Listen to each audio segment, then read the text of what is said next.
And Mads Brunel is one of my best friends, and he says something like from outside, almost like "relax, man" or something like that. And I stopped in the middle of the sparring, and I was so angry that I was like, "Brother, we were coach now." And Mads always is a very angry guy, and he start angry. Then after I was like, "Sorry, bro, I'm just stressing out." And he say, "Oh, I understand." How close were you to actually going through with the fight? What do you mean? How close were you to actually fighting at UFC 287? Like, were you like, was there a chance that you might have fought if it wasn't for your coaches telling you like, Yeah, if it wasn't for my coaches, I would have fought, but it made sense. It was so deep that they say they could even see like my bone or my tendon, and I was gonna take off the stitches like 3 days before or something. Like was so close to the fight, and my coach was explaining to me like some little things that just by touching that spot would be wide open, and he just said like, if we go to a fight and we lose because the guy was better, it's okay, but we don't want to go to a fight that you already have a disadvantage. And if they didn't stop fights because of cuts, all right, but you know that that could happen and doesn't work. so then you pull out of the fight and then you're waiting for an opponent. You were already in shape, but you weren't getting an opponent like right Oh away. yeah. Wanting to fight on that New Jersey card. How um, just what were the emotions like not being able to get a fight right when you Yeah. wanted one? I always do that. I always annoy my manager a lot. I remember when I fought in September last year, I want to fight again.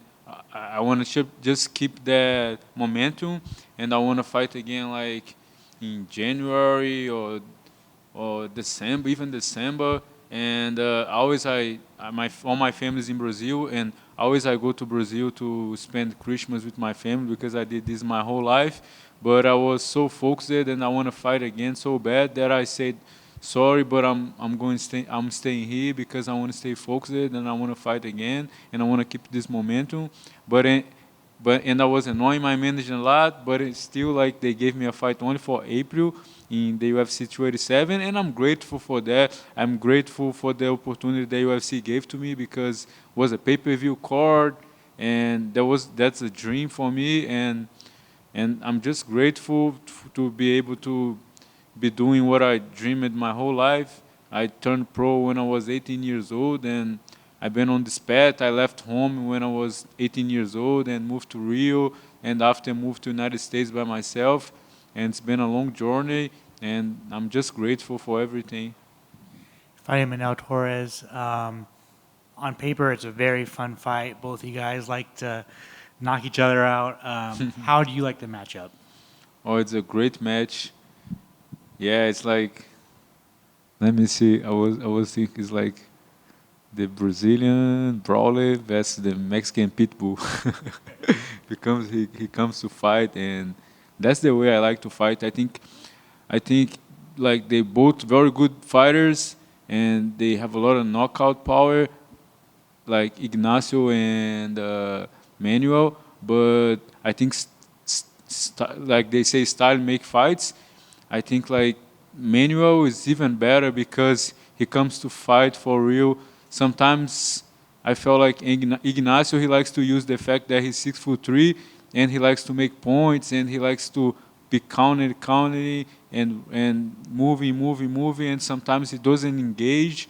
And I think Manuel is a good fight, both for me and for him. We can get maybe like a performance of the night, and I'm in my best shape ever. I improved my grappling a lot working with Jake Shields. I improved my striking a lot working with Ray Sefo, and I have so many good training partners at Extreme Couture, and I'm ready. Most importantly, last question for me. You've been letting your hair grow. What's up? Yeah, I'm gonna get a shout out to my barber Elliot. He has two barbershops in Vegas, the Garrison and Elliot and Co. If you wanna look better, go to him. I just like today he kind of like fixed my hair. I was like, maybe that look I don't know, I'm not used to that because I'm used to shave my head. And I'm like, he knows better because he's one of the best barbers I ever seen.